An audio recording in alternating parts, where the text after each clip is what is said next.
Hello and welcome to Stitching with Cindy Botts. Today I have for you a quick project to make. This is my two-sided apron, and the reason I chose to make an apron wasn't for when I was in the kitchen cooking and protecting my clothes. It was for when I was outside doing leaf blowing and things like that.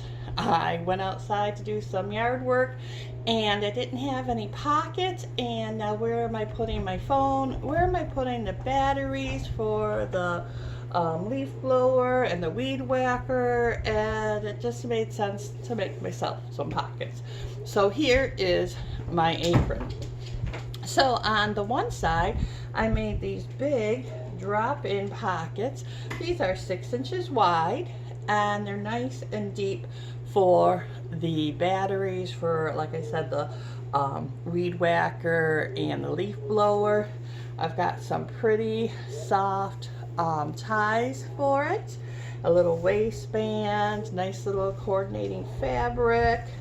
And then on the reversible side I made very large pocket, this very large pocket, because I was finding that while I was out doing things outside, the mailman would come and I'd want to check the mail, but I really didn't want to go in the house with the mail, so this would be a nice little pocket to hold the mail until I went inside.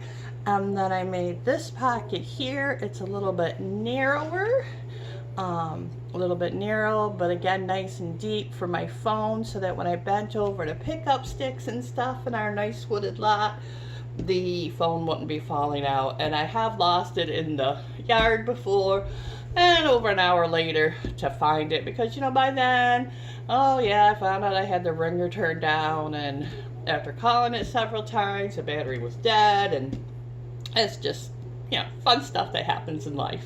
So this is what my project is. The apron itself is about 20 inches long, and it is 12 or so inches high, and I just think it's a nice size. So let's get started. The ties I made just like I do my handles for my bags. I cut a 4-inch piece of material, and then I went ahead and pressed it at the half. Then I turned the ends in and pressed it again, so that now all the raw edges are in the middle. Then I went ahead and just folded over the end, and then when I fold this over and sew it down, all the raw edges are inside. Now I like to sew on both sides of my strip so that it's nice and sturdy. So I have stitching on both sides. If you want to stitch on the end also, that's a good thing to do. So that's how I do my strips. So then let's talk about some cutting. So for my background fabric, I cut a strip of the one color, and it is 12 inches by 20. Okay, so this is my background fabric for my next apron. It's this pretty pink. Now I found that I wanted to use some things that were from my stash. This pink is very thin, and on camera you might not be able to see it, but my flannel is actually showing through a little bit of the fabric. Now I chose to use just a leftover piece of flannel. I chose to use flannel because I wanted the apron still to be soft, but of course you can use regular interfacing. Now again, because my pink is so thin, I decided on this apron to use 2 pieces of the flannel for support and such. Now when I used the flannel, I made sure that the wrong side was actually right under the pink, so that when I put my 2 sides together, the darker part of the fabric will be right sides together but it still shows through some, but I'm fine with that. Okay, so what I cut for my backing and for my flannel were two 12 by 20 inch rectangles, and that gives me my backing and my flannel for my interfacing. Now for the pattern, for the pockets, it's said to cut two 14 by 20 inch rectangles. I made a mistake and cut mine too short. It's alright, just means my, not short, not wide enough. But it's okay.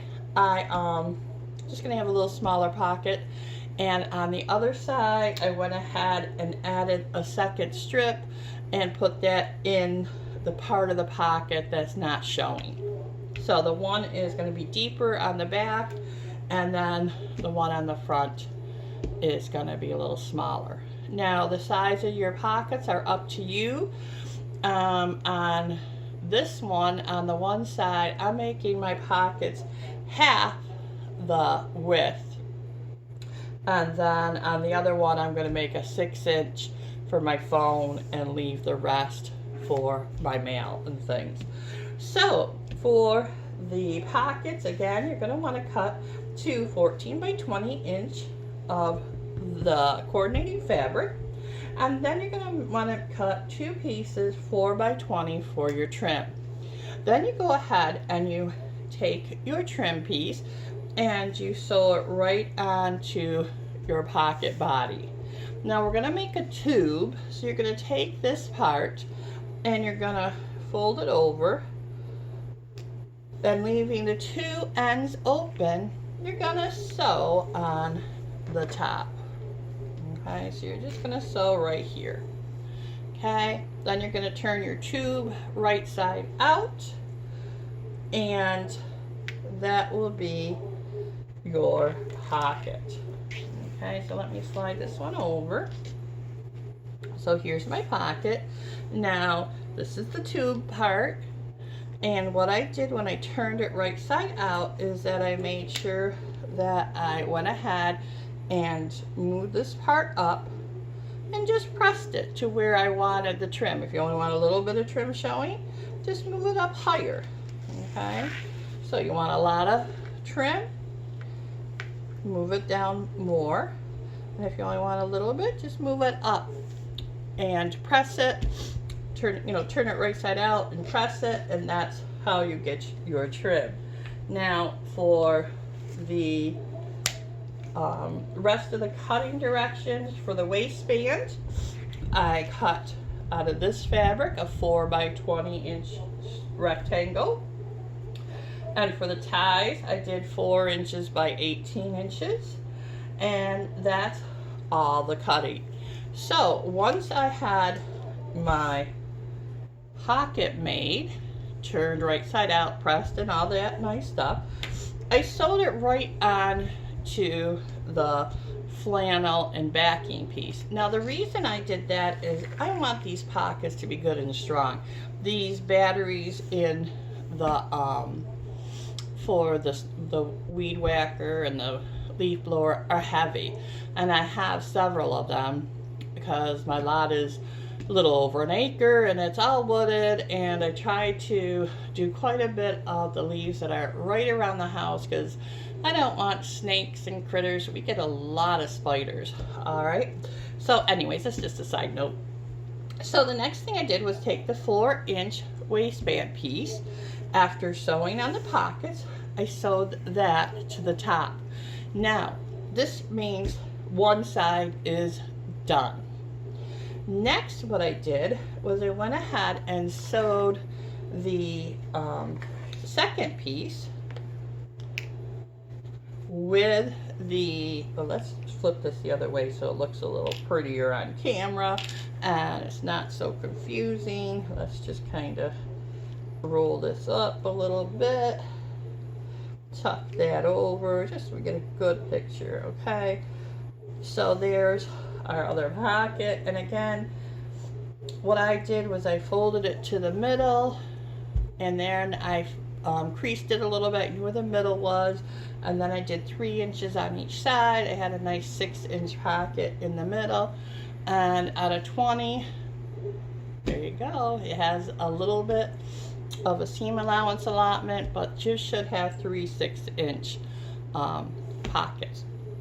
So then after you go ahead and sew your pocket to your other side, just going to clip it a little bit so that it doesn't flop all over on us. All right, so we got that like that. I went ahead and sewed the 2 pieces together at the waistband. So I went ahead and I sewed that together. And we can just do a little clip here to simulate the sewing. Okay. Then I put this on the ironing board and put the 2 tops on it. Found the middle of the waistband. So I just kind of turned it over like this. Found the middle of the waistband. Used the iron to crease that, and then now I know approximately where the middle of that is when I go to sew. So now is the time to go ahead and take your straps, and I put them down pretty close to where I sewed. I do not want my straps to get caught up in the waistband sewing. So I clipped it on, but then I took the long edge and I pinned it. You can clip it to itself.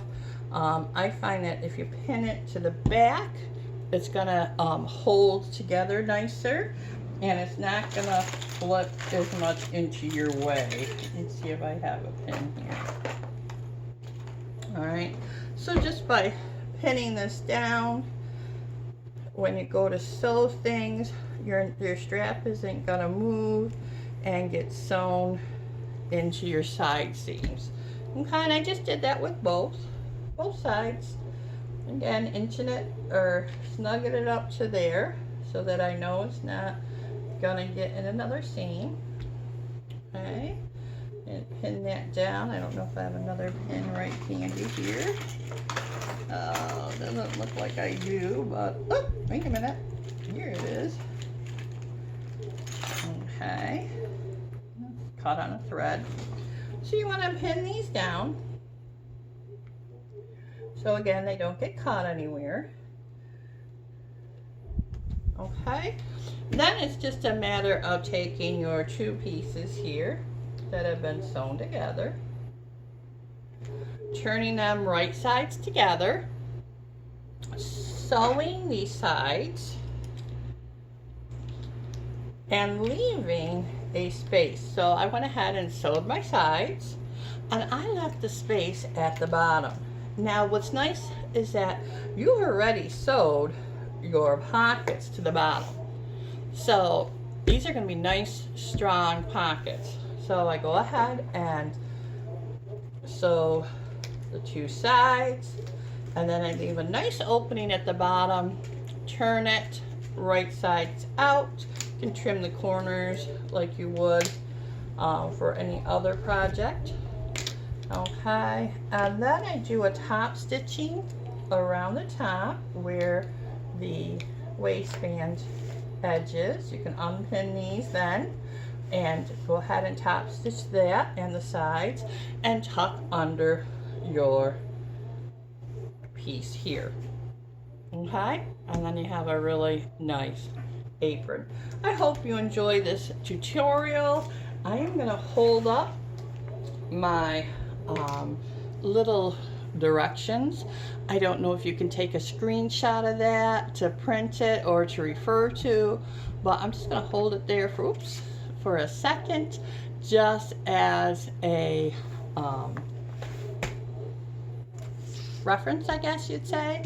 And it's really very easy. Again, you're just cutting some rectangles and some strips, and you can have this really cool apron, double-sided, And again, you can use 2 colors, 3 colors, 1 color, however you like, and really have something cute to use when you're doing your gardening, or you know, around the house even, I guess. If you're one of those ones that easily gets distracted, I know I can, when you're cleaning a room and you pick up something, oh, this goes in the other room, then I go in the other room and get distracted. However, you know, so have yourself some fun. Hey, you might know someone who does a lot of gardening, and this would make a great Mother's Day gift, Christmas gift, that type of thing. Happy sewing. Please like and subscribe. You have a great day. Bye now.